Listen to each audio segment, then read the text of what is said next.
Stay tuned to the end of the video for an exclusive spoiler card.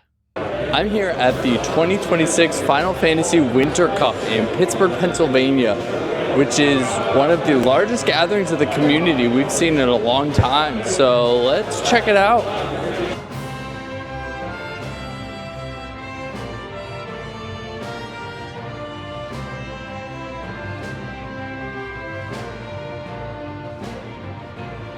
So what is the Winter Cup?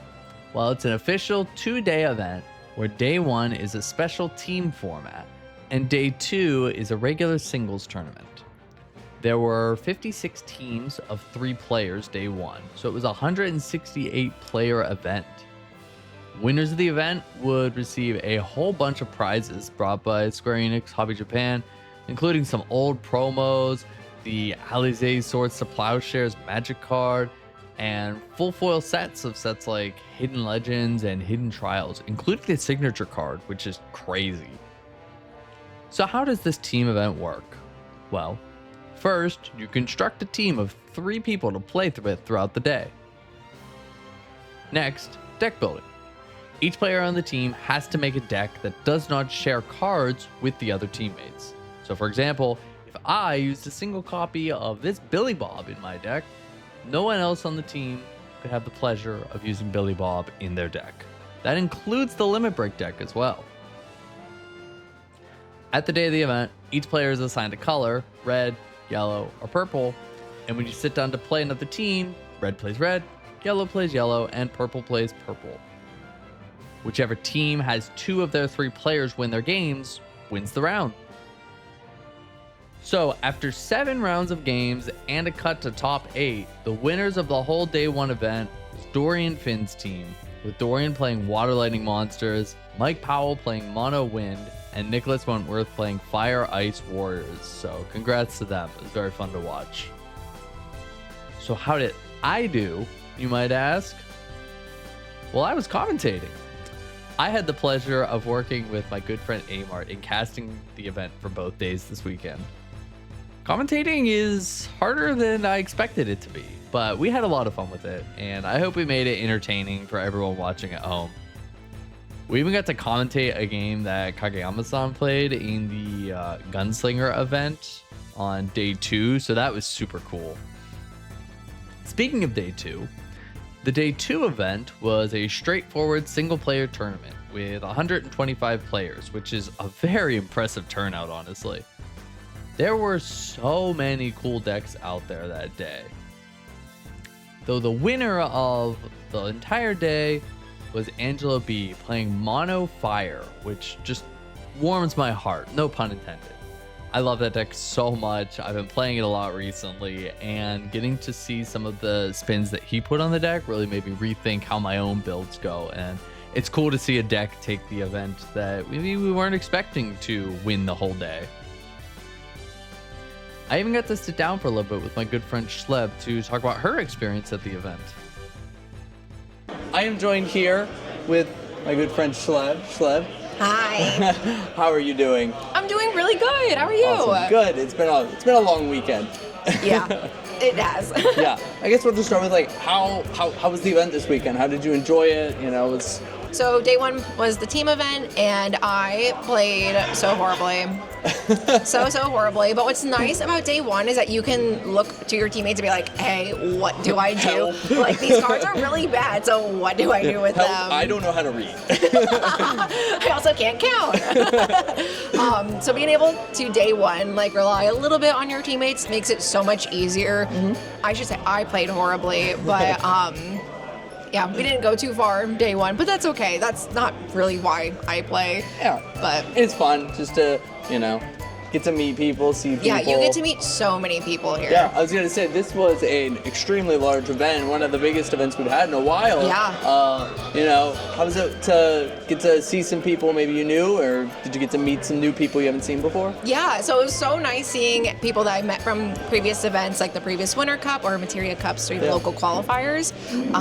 But because there's so many people here, there's so many new people here, and that includes new players, which is so nice to see, because I love not being the super newest one showing up to events. It's so nice, especially like this is our, our stomping ground. So it's nice being able to like host people here and have them experience, our locals and things like that. Yeah, our people. How did you think it was ran? Think everything ran pretty smoothly?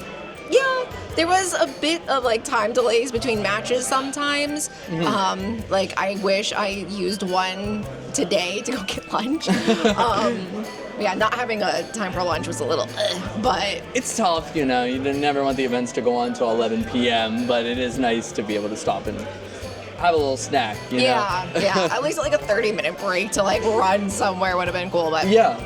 How's your experience been being a new player in the community? And so with being a new player and throwing yourself into these sort of events can be super intimidating because you're playing against people who've been playing this game from the beginning or who are super experienced with their decks and various decks. It's real easy to kind of feel out of place or not. I don't say not competent, but like not up to where everyone else is. There's a lot of things to learn. You know? But despite that, the amount of times I have played against people who are super experienced and they're just like walking me through step by step what they're doing and what their cards do and what it means. It's so nice. It's a very welcoming community. It really is. Yeah, sure, they might, steamroll you, but like I find that people are not mean about it. No, absolutely not. You don't get people that are, really snarky with their, rubbing it in sort of thing. You don't get people like that in this community. If you are a new player and getting into the game, is there any things out there that people can do? Like maybe I don't have a local scene, maybe my local shop doesn't run Final Fantasy, but I really want to get into it, Are there any events out there that people can get into? Oh yeah, definitely. Play from home? Yeah. Every Thursday at 8 p.m., Kazar Games and Hyper Collectibles hosts an online Discord tournament. It's free entry, and with that, if you end up winning the tournament, it's just average locals.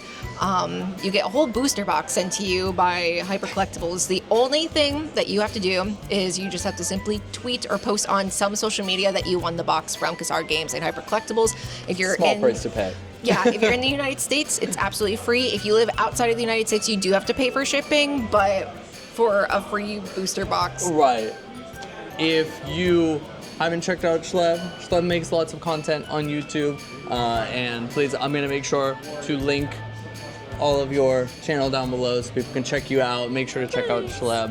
And thanks for chatting with me. This was fun. Yeah, of course. Thank you for having me. I really appreciate it. I hope you had fun this weekend. Yeah. I feel like I never get to do stuff with other creators too. So it's just so nice to be Yeah, right? Yeah.